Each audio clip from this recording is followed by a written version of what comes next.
Hello everyone. Welcome to Business School 101. Great Britain joined the European Union, or the EU, in 1973. However, in a referendum held on June 23, 2016, the majority of adult Britons voted to leave the EU. On March 29, 2017, the countdown to the United Kingdom formally leaving the EU, an event also known as Brexit, began. Due to the significance of Brexit to the field of international business and economy, this video will briefly review the key events leading up to the EU referendum and discuss the impact of Brexit on Britain. In 1973, the UK joined the European Economic Community, or the ECC, which was the precursor to the European Union. From the very beginning, the British public and politicians were split on the value of membership.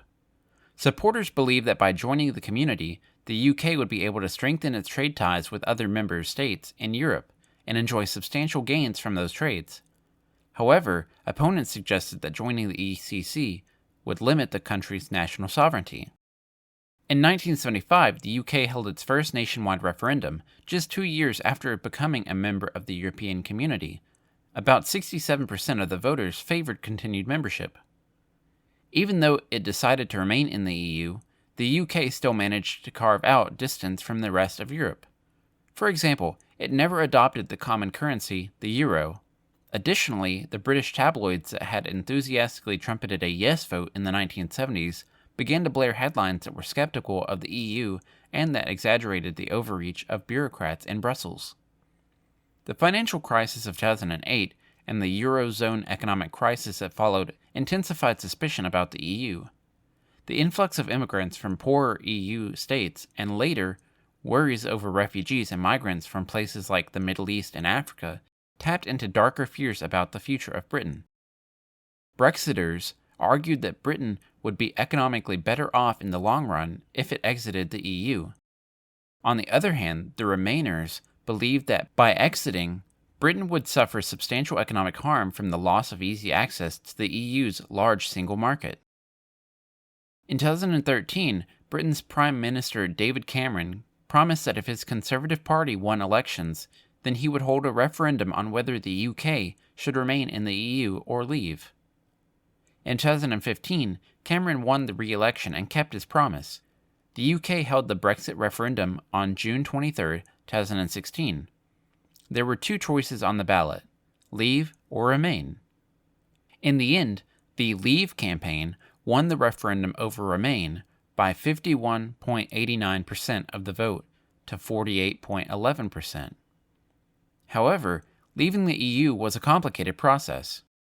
Cameron's successor, Theresa May, followed the voters' will and submitted the Article 50 withdrawal notification to the EU on March 29, 2017. She negotiated a withdrawal agreement with the EU that outlined their new relationship, but couldn't get it approved from a divided parliament.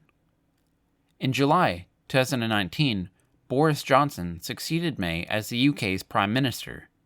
Johnson's Conservative Party subsequently attained a majority of the vote during a royally mandated general election in December of 2019.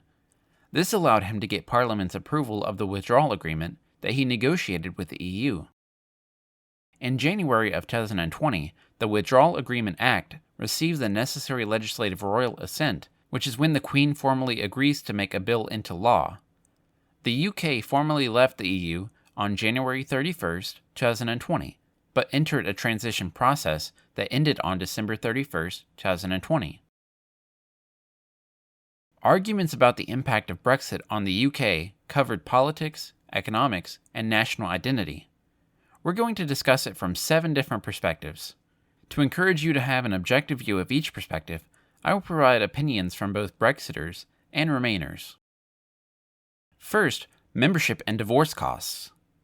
Brexiters argued that leaving the EU would result in immediate cost saving since the country would no longer contribute to the EU budget.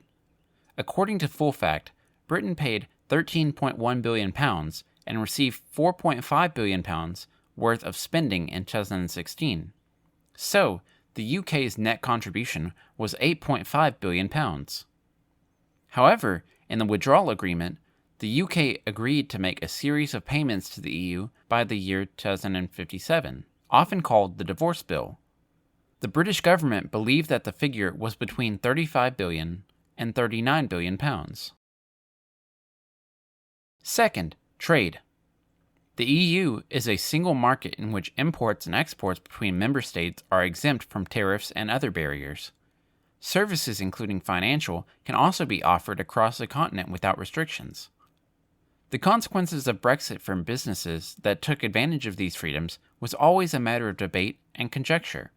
The Remainers suggested that outside the EU, the UK would lose the benefits of free trade with neighbors and reduce its negotiating power with the rest of the world.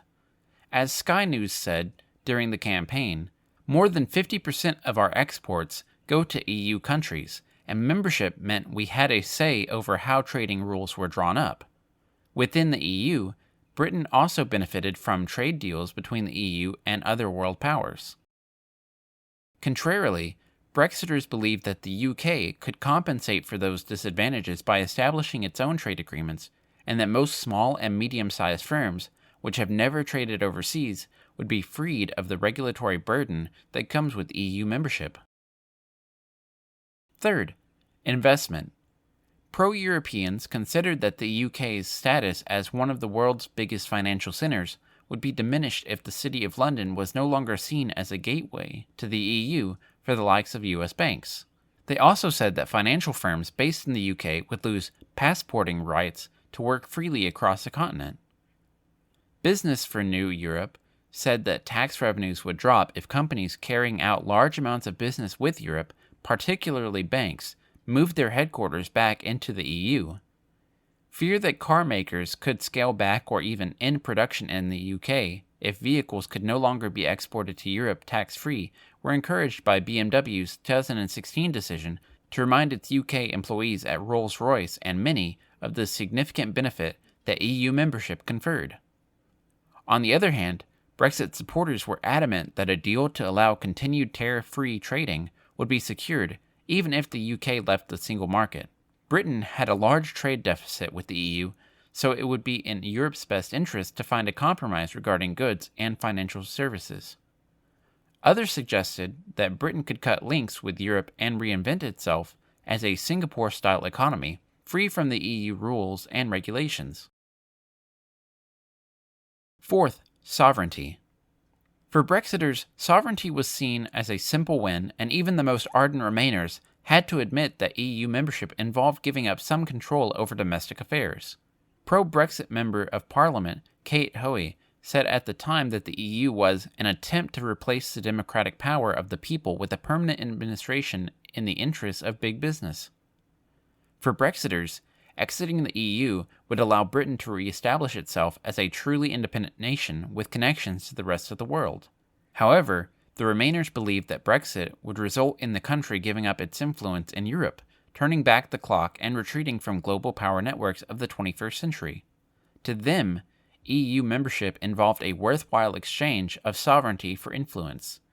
They said that in return for agreeing to abide by EU rules, Britain had a seat around the negotiating table, and its voice was amplified on the world stage as a result. Although Brexit would bring some clear-cut advantages, the UK might find itself a scratchy outsider with somewhat limited access to the single market, almost no influence, and few friends, said The Economist. Fifth, immigration. Under EU law, Britain could not prevent a citizen of another member state from coming to live in the UK, and Britons benefited from an equivalent right to live and work anywhere else in the bloc. The result was a huge increase in immigration into Britain, particularly from Eastern and Southern Europe. According to the Office for National Statistics, there were 942,000 Eastern Europeans, Romanians, and Bulgarians working in the UK, along with 791,000 Western Europeans and 2.93 million workers from outside the EU in 2016. China and India were the biggest source of foreign workers in the UK. Many Remainers acknowledged that the pace of immigration had led to some difficulties with housing and service provision, but they said the net effect had been overwhelmingly positive. By contrast, Brexiters said that Britain should regain control of its borders. Most wanted a substantial cut in immigration. Sixth, jobs. Pro-EU campaigners put economic security at the heart of their message, claiming that 3 million jobs would be lost if Britons voted to leave. Brexiters subsequently branded the campaign Project Fear, dismissing it as a collection of gloomy fantasies. These two simple positions masked a complex debate about economic forecasts and employment rates, which intersected with arguments about trade policy and migration. Consider immigration, for example. Fewer people coming to the country would mean less competition for jobs among those who remained and potentially higher wages, which was a point conceded by Stuart Rose, leader of the pro-Remain, Britain Stronger in Europe campaign. But that is not necessarily a good thing, Rose said, as labor shortages and rising wage bills could reduce economic competitiveness and growth. The Remainers also suggested that reduced immigration could cause damaging skill shortages in the UK workforce, and that it could dampen demand for goods and services. Limiting freedom of movement would deter the brightest and best of the continent from coming to Britain. Meanwhile, Brexiters said that Britain could tailor its post-Brexit immigration policy to the needs of the economy. Seventh, security. Former Work and Pension Secretary Ian Duncan Smith, who was in favor of Brexit, said that Britain was leaving the door open to terrorist attacks by remaining in the EU. This open border does not allow us to check and control people, he argued. However, several senior military figures, including former chiefs of defense Lord Bramall and Jock Stirrup, argued the opposite. They said that the EU was an increasingly important pillar of our security, especially at a time of instability in the Middle East and in the face of resurgent Russian nationalism and aggression. Michael Fallon, who was defense secretary at the time, said that the UK benefited from being part of the EU in addition to NATO and the UN. It is through the EU you exchange criminal records and passenger records and work together on counterterrorism, he said. On the other hand, Colonel Richard Kemp, a former head of the International Terrorism Team at the Cabinet Office, said in The Times that these critical bilateral relationships would persist regardless of membership, and that it was absurd to suggest that the EU would put its own citizens or the UK's at greater risk by reducing cooperation in the event of Brexit. After discussing views from both sides of the debate, we can see that it's not easy to draw a simple conclusion about the impact of Brexit on the UK, because it's still an ongoing issue. Although Brexit's long-term effects on the UK's economy remain unclear, here's what has happened in Britain since the 2016 referendum. In the manufacturing industry, notable automobile companies including Honda, Nissan, BMW, Toyota, and Jaguar Land Rover, as well as companies in aerospace and industrial supplies, had to cut jobs and close plants in the UK. Panasonic and Sony also planned to move their European headquarters from London to Amsterdam. In 2020, Dutch conglomerate Philips closed its only UK factory. In the financial service industry, major banks including JP Morgan, Morgan Stanley, NatWest, Goldman Sachs, Bank of America, UBS, and Credit Suisse moved hundreds of employees and large quantities of assets from London to other European cities in advance of the December 31st, 2020 deadline for trade deals. According to a recent business report, by 2020, at least 269 companies in the banking or financial services sector had relocated portions of their businesses or staff following Brexit, and 239 of these were confirmed as Brexit-related. The greatest number of moves were to Dublin, followed by Luxembourg, Frankfurt, Paris, and Amsterdam. Changes are also happening in the transit, transport, and freight industries.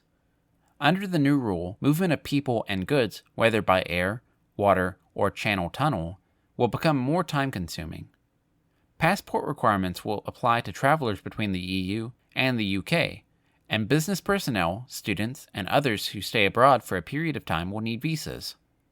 Many UK freight haulers will not be able to obtain permits to operate on EU roads because the EU has authorized only 2,000 permits for 2021, when 10,000 are needed. Additionally, permits and border checks could require approximately 250 million pieces of paperwork each year and 50,000 custom agents, which is 6 times the current number. So, what do you think about the impact of Brexit on the UK economy? Please leave your thoughts in the comment below.